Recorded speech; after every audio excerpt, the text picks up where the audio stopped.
अब इसमें 4-5 टिप्पणियां आपको 4-5 लाइन बना के लिख देना है। इसके बाद में बस नंबर 1, नंबर 2, नंबर 3 करके हेडिंग रख के चावल, गेहूं, मक्का, बाजरा, दालें, तिलहन, कपास, जूट, रबड़, है ना, ये सब रख के आपको 4-4 लाइन 5-5 लाइन दर्शा देना है।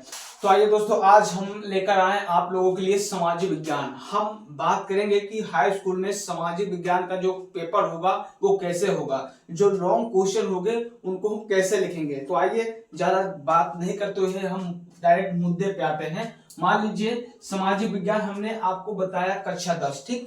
कक्षा 10 में जो दीर्घ उत्तरीय प्रश्न होते हैं, जो 6 नंबर के आते हैं, उसको हमको कैसे लिखना है। और देखिए 6 नंबर के होते हैं, बहुत लॉन्ग होते हैं, हमको उनको शॉर्ट बनाना है, ठीक है। शॉर्ट बनाएंगे अच्छा नंबर मिलेगा, लॉन्ग लिखेंगे तो उतना नंबर मिलेगा नहीं। तो हम शॉर्ट में कैसे हम क्वेश्चन को हल कर सकते हैं। सबसे पहले हम लिखते हैं एक क्वेश्चन, ठीक है। क्वेश्चन नंबर है, क्वेश्चन सबसे पहले हम क्वेश्चन ले लेते हैं, प्रश्न नंबर है, ठीक है। पहला ले लेते हैं कि भारत में, ठीक है, भारत में प्रमुख, ठीक है, भारत में प्रमुख फसलों, ठीक है, भारत में प्रमुख फसलों का एक संक्षिप्त, ठीक है, संक्षिप्त उदाहरण लिखिए, ठीक है। उदाहरण लिखिए, ठीक है। तथा उनके जो है तथा लिखिए, अरे यार, तथा की विशेषता बताइए, ठीक है, तथा उनकी विशेषता बताइए। मान लीजिए क्वेश्चन ये आ गया आपको लॉन्ग में, सामाजिक विज्ञान में लॉन्ग क्वेश्चन आपको देखने को मिल गया कि भारत में निम्नलिखित फसलों का उदाहरण दीजिए तथा उनकी विशेषता बताइए, ठीक। तो हमको क्या करना है, हमने ऐसे बताया, ठीक। ये आएगा, ये फसल पे वीडियो, फसल पे आपका क्वेश्चन जरूर फंसेगा, ठीक है। आप नोट कर लीजिएगा, मैं गारंटी के साथ बता रहा हूं, ये फंसेगा, फसल पे फंसेगा, पर्यावरण प्रदूषण पे फंसेगा, है ना, ये चीज जरूर फंसेगा। और ये क्वेश्चन और है, ठीक है, उसको हम लास्ट बताएंगे। तो सबसे पहले इसको हम मतलब देख लेते हैं। देखिए ये है आपके 6 नंबर का, ठीक। ये क्वेश्चन आपका बनेगा 6 नंबर का। हमको इसमें क्या करना है, हमको इसके सबसे पहले मेन चीज हमको हेडिंग देखना है। अगर आप हेडिंग इसका पता है, आपको इसका हेडिंग पता है, तब तो आप 6 के 6 नंबर पा जाओगे। अगर हेडिंग नहीं पता है तो आप नहीं पाओगे। कह दो कैसे, देखिए इसमें लिखा हुआ है भारत में प्रमुख फसलों का पर एक संक्षिप्त टिप्पणी लिखिए, ठीक है, या उदाहरण दीजिए तथा या इनकी विशेषता बताइए। तो आपको क्या करना है, आपको हेडिंग लिखना है। सब भारत में प्रमुख फसल क्या है भैया, प्रमुख फसल है जैसे गेहूं, चावल, मक्का, बाजरा, और कपास, जूट, रबड़, है ना, ये सब चीज हम सबसे पहले लिखेंगे। पहला नंबर हेडिंग है, क्या है, चावल, ठीक है। पहले आप लिख दीजिए कि भारत में, ये आपका हेडिंग हो जाएगा, ठीक है। भारत में प्रमुख फसल की भूमिका, प्रमुख फसल, ठीक है, फसल की भूमिका, ठीक है, ये आप लिख दीजिएगा भूमिका, ठीक है। इसके बाद क्या करना है, ये आपका हेडिंग हो गया, ठीक, ये आपका हेडिंग हो गया, ठीक। भारत में प्रमुख फसल की भूमिका। अब इसमें आपको क्या करना है, 2 या 4 या 5 लाइन आपको कुछ बना के लिख देना है। जैसे आ रहा है तो ठीक है, नहीं आ रहा है तो आपको बना के लिख देना है, ठीक। अब क्या करना है, सबसे पहले हो गया। अब फिर आपको क्या करना है, पहला हेडिंग डालना है चावल, ठीक है। क्या डालना है, चावल, ठीक है। यहाँ पे हम लिख देते हैं, वो मार्कर खत्म हो गया, चावल, ठीक, चावल, ये आपका हो गया पहली हेडिंग।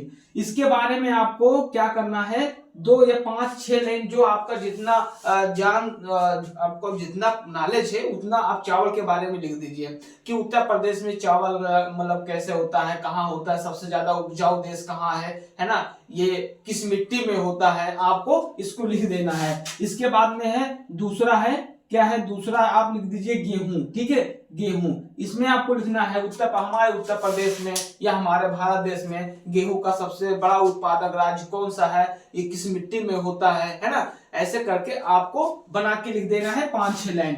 फिर क्या करना है, गेहूं हो गया, चावल हो गया, गेहूं हो गया, फिर आपको लिख देना है तीसरा मक्का, ठीक है। इसके बाद में आपको लिखना है मक्का। मक्का के बारे में आपको क्या करना है, इसके बारे में भी आपको लिख देना है कि हमारे भारत देश में मक्का की खेती सबसे ज्यादा किस राज्य में उपजाऊ होती है ना, किस मिट्टी में होती है ना, ये सब आपको बना के लिख देना है। मक्का हो गया। इसके बाद में चौथा हेडिंग है आपका बाजरा, ठीक है, बाजरा। ये बाजरा के बारे में लिख देना है, ठीक है, बाजरा के बारे में आपको लिख देना है। इसके बाद में है पांचवा हेडिंग है भैया आपका, पांचवा हेडिंग है दालें, ठीक है, इसके बाद में दालें। फिर छठा हेडिंग है भैया तिलहन, ठीक, तिलहन, ठीक है, तिलहन। इसके बाद में सातवां हेडिंग है भैया, सातवां तिलहन हो गया, है ना, दालें हो गई, रबड़। अब यहाँ कपास लिख दो भैया, कपास लिख दो, ठीक है, कपास की खेती।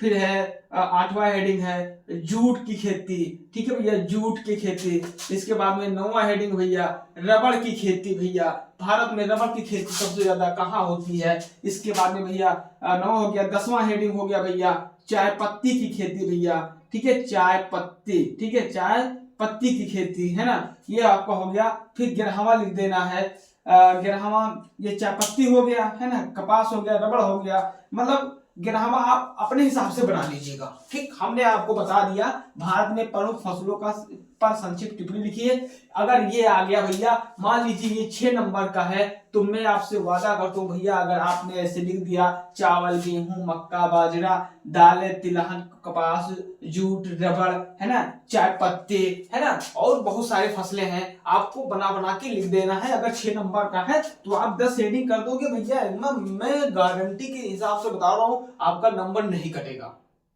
एकदम गारंटी के हिसाब से बता रहा हूं आपका नंबर नहीं कटेगा। क्योंकि एग्जामिनर जो कॉपी चेक करेगा वो देखेगा कि भारत में प्रमुख फसल, आपको क्या करना है, आपको उत्तर नंबर डालना है। उत्तर नंबर ऐसे कर देना है कॉपी में, उत्तर नंबर कौन खंड का है, खंड लिख लीजिए, आपको ऐसे खंड कर देना है।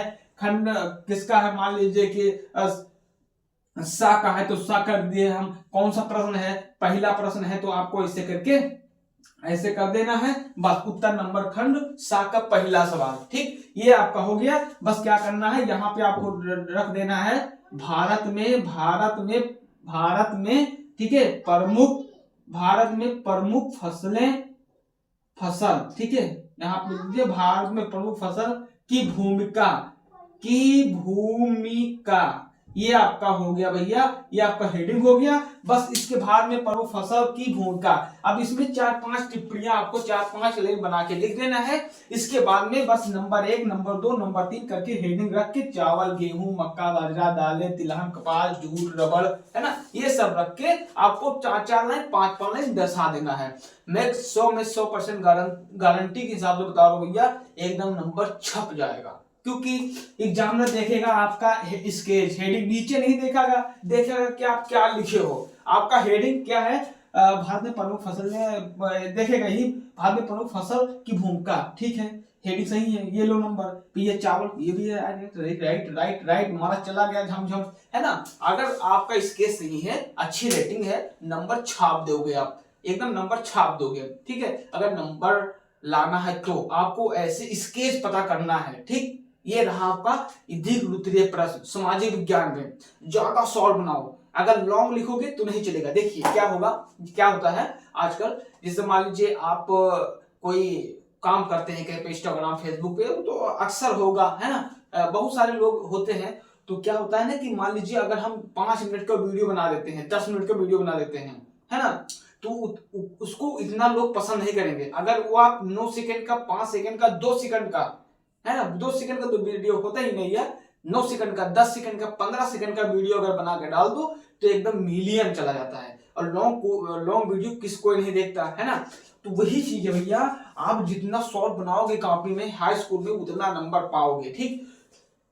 और जितना आप लॉन्ग लिखोगे तो एग्जामिनर यही कहेगा, आ जा, कुछ नहीं रहा है, कपिया गुजार दिया है, चलो लाओ 1 नंबर 2 नंबर दे दी है, तो ऐसे हो जाएगा, है ना। तो आपको ऐसे नहीं करना भैया, हमने आपको बता दिया है क्या करना है। अगर लॉन्ग क्वेश्चन आ रहा है तो आपको क्या करना है, आपको शॉर्ट बनाना है, ठीक है, शॉर्ट बनाना है।